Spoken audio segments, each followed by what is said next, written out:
Ako prví boli pri nehode košickí krajskí dopravní policajti, tí pomáhali mužovi dostať sa vonku z havarovaného auta. Troška ma zradilo moje motorové vozidlo, by som povedal, že pneumatiky počasie jedno s druhým a rozvaha vodiča hlavne v tom hrala. Blažej nám povedal, že sa po ceste rútil poriadne rýchlo, spomínal, že zapol v aute forsáž a tu už ustáť nestihol.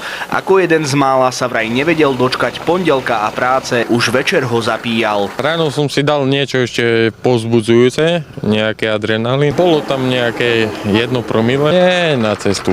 To bolo také, že fakt ako sa teším do práce, hento tamto. Vodič bol podrobený dýchovej skúške na zistenie prítomnosti alkoholu v dýchu s výsledkom 1,17 promile. Záchranári vodičovi na mieste ošetrili poranenú ruku. Blažej pracuje ako vodič z povolania. Opitý sa tým pádom chystal šoférovať aj v práci. Alkohol tam podľa mňa nehral ani veľkú rolu, ale chyba vodiča. Vodič bol v opatiere RZPčky, mal menšie poranenia, odmietol prevoz do nemocnice na vyšetrenie. Gelnickí hasiči dostali auto na cestu, odtiaľ putovalo na odťahovke. Je šťastím, že pri Kotrmelcoch na ceste sa nezrazil s oproti idúcim vodičom. Blažej bude teraz obvinený z trestného činu, to znamená, že príde o svoj vodičák napriek tomu, že je presvedčený o opaku. Nie, tak to poriešime. Asi ťažko. A uvidíme. Nepresvedčajte ma, uvidíme. Z Veľkého Folkmára Matúš Gavlák, televízia Joj.